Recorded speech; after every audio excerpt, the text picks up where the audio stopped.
Take two! I just rambled for 22 minutes on this, and I don't think much of it is salvageable. It was just rambly. Hi, I'm Blunty. This video is going to be a little bit train of thoughty, but I've already gone through it once for 22 minutes, so hopefully this time it'll be a bit more concise. It's also going to be edited a bit weird as well, because the original intent was to go outside and do this vloggy style thing, but I left the house too late, and by the time I got into the gardens and into the city and stuff, it was way too noisy and construction and people and tourists and cars and things like that, and I just could not find a nice quiet place to do a bit to camera. So, the talky head bit's going to be here in the lair, and I'm going to do some B-roll, because I got some nice B-roll today, of the lovely day outside in Sydney today. So, as we sit, we're what, week and a half-ish away from the Samsung Galaxy Fold. Wait, is it the Samsung Galaxy Fold or is it just Fold? It's Galaxy Fold, right? Galaxy Fold? Or is it Samsung Fold? We'll just call it the Samsung Fold. You know what I'm talking about. About a week and a half from that actually hitting shelves. Except in Australia, I don't think we have a date. We don't even have a local price for Australia yet. And I am probably unlikely to get my hands on one because Samsung don't really talk to me these days. We had a falling out a few years back and got a little bit pissy at each other and haven't talked to me since. I mean, if they sent me an email and said, hey, you want to check this out? I'll give them a fair go. Unlikely that I'll be doing a review on one is what I'm saying. Maybe I can get my hands on the Huawei Mate X, though. They're Huawei's folding phone. Because I did have some contact with some of those guys. Although last time they came to me for, asking if I wanted a review sample thing, I said I didn't bother replying to them because I wasn't interested in the phones for a while. They got a bit boring, didn't they? Everything was kind of the same. Just phone after phone after phone was basically just generic. But these are different. The folding phones are different. And there's a lot of content going around at the moment. Some of Samsung's sort of pet YouTubers, they're tech tubers that they're like the big people who can get them a lot of exposure and stuff and never cause waves. Because Samsung are a bit like Sony in that if you ever piss them off, they'll just slam the door on you instantly. That's what happened to me. Samsung and Sony, actually. Both those guys just, got no time for you anymore, Blunty. Hit the bricks. The interesting thing about this pre-release content, though, is it's all very generic. Everyone's making almost identical content. It's almost like there's someone from Samsung sitting offside of the camera saying, talk about this, don't talk about this, make sure you mention this, don't talk about this feature set, and don't do this, and don't do that, and make sure you mention this, and just go down this bullet point list for us. These are the 9 things you're allowed to talk about right now. And so there's stuff that these people aren't talking about. Nobody's mentioning the fact that they have to have plastic screens on these things because glass doesn't fold, obviously. And we used to have plastic screens on our phones, and we didn't like them. They felt terrible when you're using touch screens. They don't feel as good as glass does for a touch screen. They get scratched and marked up much easier. They don't shatter as easy as glass screens do. I mean, these days we've got sort of super duper Gorilla Glass and all that kind of stuff that don't, it's really, really hard to actually break them. But plastic screens don't tend to spiderweb shatter anyway, so that's nice, but they don't feel as good, they don't look as good, they get scuffed up a little bit easier, but that's the price you have to pay for a folding screen, and none of these big YouTubers have mentioned that, even as passing.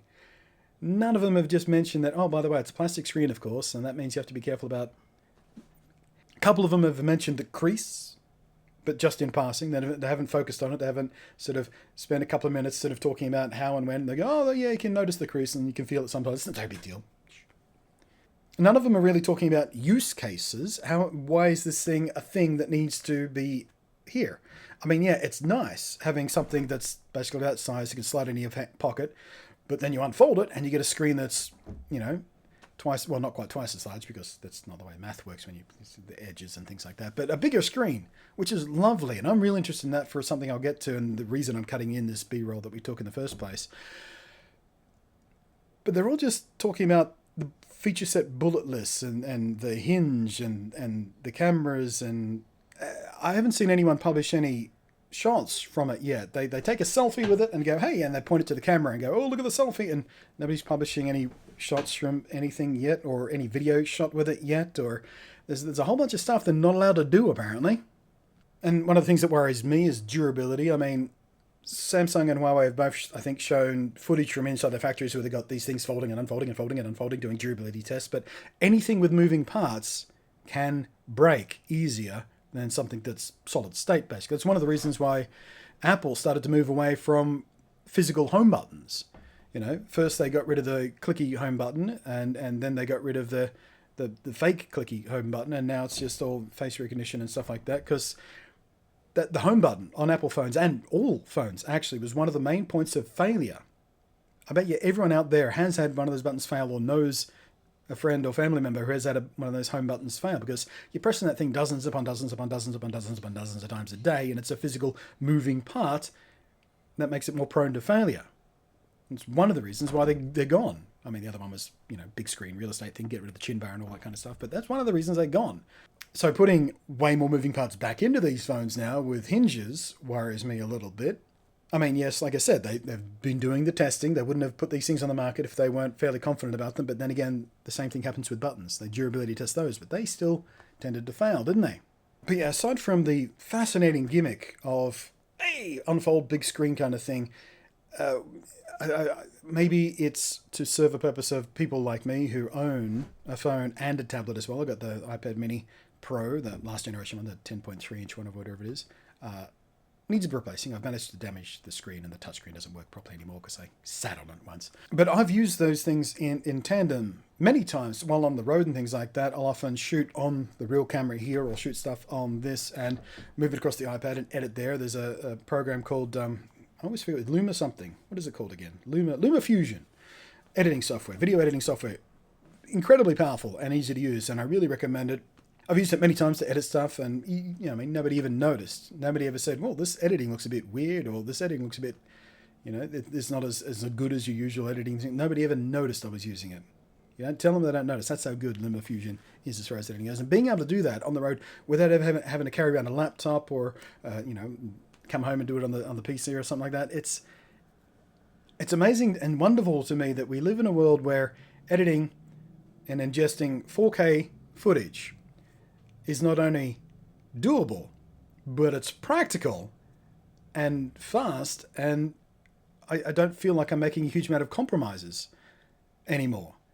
I've been editing video on phones ever since you could edit video on phones, because, video is what I do, and the more tools I have available to me, the happier I am, because that gives me more flexibility and ability to do things. And it's evolved over the years to a point now where if I had to, I think I could move my entire production across to just doing stuff on an iPad.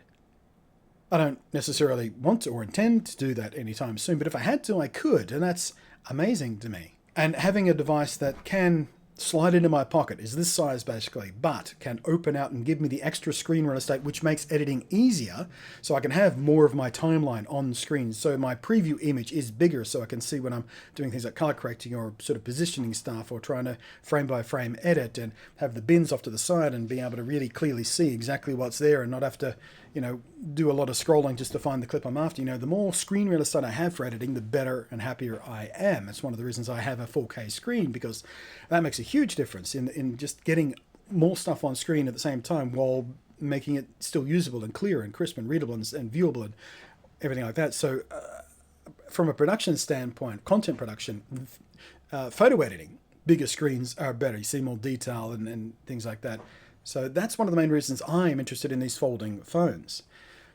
But aside from that, the use cases that everybody I've seen make content about this so far, maybe I haven't seen all the content possible out there, but every single piece of content I've watched about these phones, from their announcement right up until today, when we're seeing the first impressions, hands-ons, unboxings, and all that kind of stuff happen for the retail ready units, everyone's just going, oh, look how big the YouTube video is now. Okay. So you can watch videos on a slightly bigger screen. That's your selling point? That's all you can think of? I mean, come on! You guys make videos for a living too. You can't... Any type of creative endeavor is going to benefit from this bigger screen. Even if you are a writer, writing scripts and stuff like that, the bigger keyboard. Bigger screen equals bigger keyboard. Easier typing, more text on screen at the same time. So editing is going to be easier, even if you're sort of reading a script off your phone when you're doing a video like this. If you're one of those people who just can't add that to save yourself, bigger screen, bigger text, easy to see. You can hook it up, sit it next to your bloody camera and use it as a poor man's not poor man's teleprompter, because these things are freaking expensive. But you know what I'm getting at. From a business person standpoint, if you deal with emails and spreadsheets and all that kind of tedious, boring stuff, big screen is good for that too. None of these people are talking about any of these use cases, and it's driving me insane. Just they're rushing this content out, not thinking about it, just running down a bullet point list of features, the back of the box stuff, and they're not talking about what it can do, why these things even exist, why you would want one in the first place. They're just going, isn't that cool? It folds. Come on. Now, when it comes to the two that are going to be available, I'm not sure whether we have a date for Huawei's Mate X yet, but sometime soonish, I suppose. I like theirs a little bit better. I think the folding design is a little bit cleaner. It folds sort of flat, and Samsung's has that little weird sort of loopy wedge shape kind of thing going on there. And the way Huawei have done their cameras, just one set of cameras because the screens fold on the outside, so you don't need a front-facing camera when you've got a back screen basically in folded mode. So I think that's a lot smarter, which means they also avoid the notch. That's another thing people have been skipping over in some of this early content as well. There's a great big notch on the Samsung Fold, and you see them watching their own. Look at this YouTube video. There's a great big notch in the corner. How do they not mention that? The notch on this never really bothers me that much because when I'm watching a video, for example, the dimensions of the screen are that a 16:9 video has a little bit of pillar boxing on either side, so the notch doesn't interfere with the video itself. But it certainly does on the Fold. I've seen it in every bit of footage I've seen. People unfold, watch a video, great big notch out of the corner. I don't want that on content. That's fine when I'm web browsing or answering emails or whatnot. That's fine. It's not interfering with anything important. But if it's covering up content, that's kind of... It's just in the corner. Still, it's very distracting. Hands up. Distracting notches over video. The thing I don't like about Huawei's is because you fold it the way you fold it, the screens are front and back. That means the screens are always on the outside. And again, we come back to that plastic screen thing, which is going to make them much easier to scratch. Samsung's have two screens. The big one protects itself when it's folded, and they've got a crappy little one on the front. And doesn't that little one on the front make it look dated? It looks like a phone from 7 years ago. Great big top and bottom, and around the sides and everything. There's a little screen floating in the middle there. It looks so dated, and it doesn't look very good. It doesn't look very usable either. Huawei have solved that by putting the screens on the outside when you fold. It folds the other way, so you get great big screen on the front and back for, helpful for selfie stuff and all that kind of stuff. But it does make it more vulnerable to scratching that plastic that's required to cover the screen. That makes me worry a little bit. So, we're very much in Gen 1 territory. I'm not sure whether it's a particularly smart idea for most people to invest in one of these yet. You'll see them as a status symbol. You'll see content creators either being given them or buying them over an accord because they are fascinating things that people want to learn about and want to see if this is the future of our smartphones and things like that. But I'm not sure how many regular, normal people outside, people with more money than sense, and people getting them for the status of it or just a flex, things like that. I'm tempted to buy one sort of with my own cash, if I had the cash. I got to get a side gig or something. I got to get a big paying side gig. He wants to pay me a lot of money. I'll just spend it all on a folding phone. Because I'm interested in... I've got some ideas about how to use them in the real world, but I want to actually use them. I don't want to just talk about it. I want to go out there with one of these things and just that. Not take a regular camera. Well, maybe take my regular camera. But not take my laptop, not take any other support gear. Just the phone and a backup battery and go out and do content. Do photography, do videography, do, end-to-end content on one of these things and just see if it's practical. See if that screen really makes that practicality of that job. I've recorded for another 18 minutes. I did take 2 because I went for 22 minutes. I went, that's too long. I'll never be able to cut that down. But now I've done it again. Apparently, I just have a lot to say about the folding phones. So hit the down below if you have questions, thoughts, comments, things like that, because I'm probably going to do some follow-up content along this the way. I'm going to try and find the email for the Huawei people and see if they want to hook me up with one of their folding phones. I have no idea who represents Samsung phones these days in Australia because it's been a very long time since I got an email from one of those people, but might be worth chasing up. If you're a fellow content... Any Osdroid people watching? I know a couple of the Osdroid people watch. You got any contacts with Samsung? You can... Got their email for me? Something like that? Don't think they'll give me one, but I want to try. Other than that, if there's anyone out there who want to give me I don't know, what's the Australian price? It's got to be like $3,000, doesn't it? $3,200, I reckon. $3,200 for the Samsung Galaxy Fold. Am I going to pay that much money for it?